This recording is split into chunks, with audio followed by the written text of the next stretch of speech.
আসসালামু আলাইকুম রহমতুল্লাহ। আস- আচ্ছা, খালাম্মার পরিচয় কি? আপনার বাসা কোথায় একটু বলেন তো। আমার বাসা গোবিন্দগঞ্জ ফাঁসিতলা। আমি ওখান থেকে এখানে আসছিলাম। আমার মেয়ের কাজে যাচ্ছিলাম। আমার মেয়ের দুইটা কাজ করে, আমার দুইটা কাজে আমার ভালো হয়েছে। আচ্ছা, আপনার দুইটা মেয়ের কি কি সমস্যা ছিল? এক মেয়ের কি ছিল আর এক মেয়ের কি সমস্যা ছিল? একটা ওই একই মেয়েরই। ও একটা আচ্ছা। ছিল উপরন্ত সমস্যা, আবার তারপরে বিয়ে আমি দিবে সে বিয়ে রাজি ছিল না। আচ্ছা আচ্ছা। এখন উপরান্ত বলতে কি কোনো জিন টিন ধরছিল নাকি? হ্যাঁ, উপরন্ত দৃষ্টি আসছিল। উপরান্ত দৃষ্টি ছিল না? তা আমাদের কোরআনের চিকিৎসাটা আপনি কেমন ফলাফল পাইছেন? আল্লাহ রহমত সাথে সাথে আমি ভালো পেয়েছি। আলহামদুলিল্লাহ।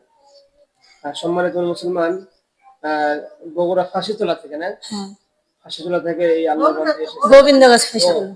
গোবিন্দগঞ্জ ফাঁসিতলা থেকে আসছে। এনে আমরা মেয়ের চিকিৎসা করেছিলাম। উপরান্ত সমস্যা ছিল, জিনের সমস্যা ছিল, আমরা সেটা হাজির করে হত্যা করে দিয়েছি আমরা। এবং ইনি আবার আসছেন।